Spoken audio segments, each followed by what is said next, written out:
Hi friends, welcome to my YouTube channel. இன்றைக்கி வந்து குழந்தைங்களுக்கு ஹெல்த்தியான 3 வகையான லட்டு தான் பார்க்க போகிறோம். இது ரொம்ப ஹெல்த்தியானது, ரொம்ப ஈஸியாகவே செஞ்சிடலாம்.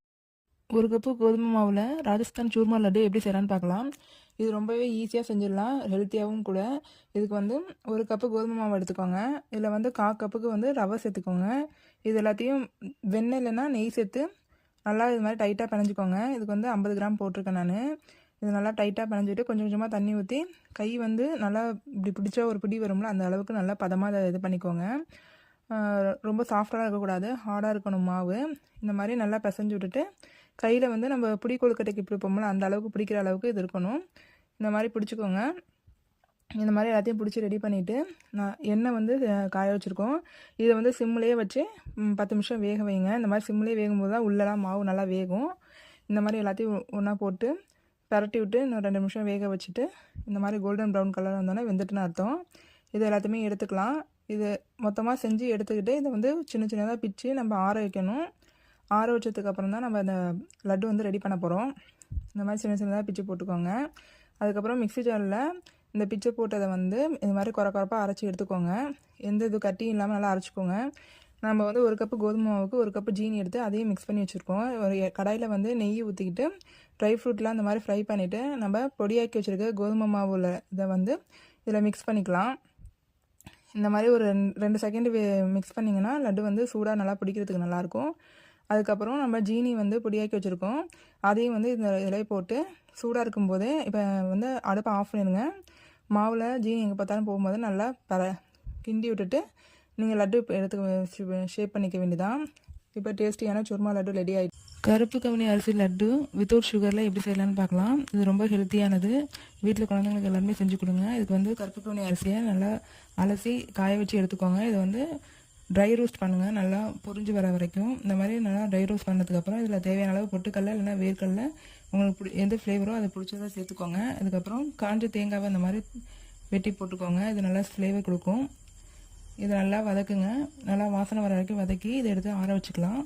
இதுக்கப்புறம் இதில் வந்து சுகருக்கு பதில் நான் வந்து ட்ரை கிரேப்ஸும் பேரிச்சம்பழமும் ஆட் பண்ணியிருக்கேன். இதை நல்லா வந்து ஹீட் ஆகிற வரைக்கும் நல்லா வதக்கிக்கோங்க. இது நல்லா வதக்கும்போது நல்லா வீணாக போகாமல் இருக்கும், அதனால தான் நல்லா வதக்கணும். அதுக்கப்புறம் பேரிச்சம்பழம் சேர்த்துக்கோங்க. இது நல்லா ஹீட் ஆனதுக்கப்புறம் இதையும் எடுத்து தனியாக ஆற வச்சுக்கோங்க. இப்போ வந்து அரிசி ஆல்ரெடி இது பண்ணியிருக்கோம்ல, அதையும் நல்லா பொடியாக்கி நல்லா சளிச்சு எடுத்துக்கலாம். இதில் வந்து பட்டர் இல்லைன்னா வெண்ணெய் சேர்த்து இதை அரிசி மாவை வந்து நல்லா ஃப்ரை பண்ணி எடுத்துக்கோங்க வாசனை வர வரைக்கும். அதுக்கப்புறம் நம்ம திராட்சையும் பேரிச்சம்பழத்தையும் இதே மாதிரி அரைச்சி எடுத்து இதில் மிக்ஸ் பண்ணிக்க வேண்டியதான். இப்போ வந்து இதை லட்டாக பிடிச்சிக்க வேண்டியதான். இதில் வந்து இன்னும் ட்ரை ஃப்ரூட்ஸ் வேணுன்னா அதையும் நீங்கள் ஆட் பண்ணிக்கோங்க. நான் அதை சேர்க்கலை, நான் வந்து தேங்காய் மட்டும் தான் ஆட் பண்ணியிருக்கேன். ட்ரை கோகோனட்டை வந்து இதில் நல்லா ஃப்ளேவராக இருக்கும். குழந்தைங்க வந்து நல்லா விரும்பி சாப்பிடுவாங்க. ட்ரை கோகோனட் கொடுத்தீங்கன்னா தேங்காய் மிட்டாய் மாதிரியே நல்லா டேஸ்ட்டாக இருக்கும். நெக்ஸ்ட்டு நம்ம கம்பு லட்டு எப்படி செய்யணும் தான் பார்க்க போகிறோம். இது ரொம்பவே ஹெல்த்தியானது, ரொம்ப ஈஸியாகவே செஞ்சிடலாம். எப்படி செய்யலான்னு பார்க்கலாம் வாங்க.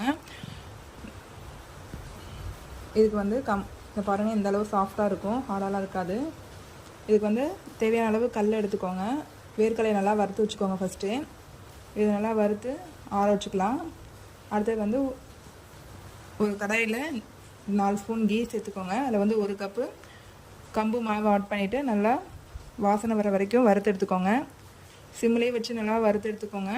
அதுலேருந்து நல்ல ஒரு ஸ்மெல் வரும், அது வரைக்கும் வதக்கிக்கலாம். இதுக்கு வந்து இன்னமும் கொஞ்சம் நெய் போட்டு நல்லா வதக்கிக்கலாம். இது ஒரு டோட்டலாக 15 மினிட்ஸ் வந்து நல்லா சிம்லேயே வதக்குனா தான் நமக்கு வந்து டேஸ்ட்டான கம்பு லட்டு கிடைக்கும். வதக்கலைன்னா அது வந்து பச்சை வடை வரும். நல்லா வதக்கிக்கோங்க. இந்த மாதிரி வதக்குனதுக்கப்புறம் நம்ம வந்து கல்லை வந்து இப்போ பொடியாக்கிக்கலாம். ஒரு ஏலக்காய் போட்டு வாசனைக்கு இதை பொடியாக்கிக்கோங்க. இப்போ தேவையான அளவு வெல்லம் எடுத்துருக்கேன். இதில் வந்து கொஞ்சமாக வெல்லம் கரையிறதுக்கு மட்டும் தண்ணி ஊற்றிக்கோங்க. பாகுபாதெல்லாம் தேவையில்லை. அதை வெல்லத்தை நல்லா கரைச்சிக்கலாம். இப்போ வந்து மாவை வந்து நல்லா மிக்ஸ் பண்ணிக்கலாம். இதுக்கப்புறம் வெல்லம் நல்லா கரைஞ்சதுக்கப்புறம் அடுப்பை ஆஃப் பண்ணிவிட்டு நம்ம வறுத்து வச்சுருக்க மாவை வந்து இதில் கலந்து எடுத்துக்க வேண்டியதான். கைவிடாமல் நல்லா கலந்துக்கோங்க. அடுப்பை ஆஃப் பண்ணிடுங்க. இந்த மாதிரி நல்லா வெள்ளைப்பாகு எல்லா இடத்துலையும் படுற மாதிரி நல்லா கிண்டிக்கோங்க. இந்த மாதிரி கிண்டினதுக்கப்புறம் நம்ம வந்து இதை கொஞ்சம் ஹீட்டாக இருக்கப்பயே உருண்டை பிடிச்சிட்டா ஹெல்த்தியான கம்பு லட்டு ரெடி ஆகிடும்.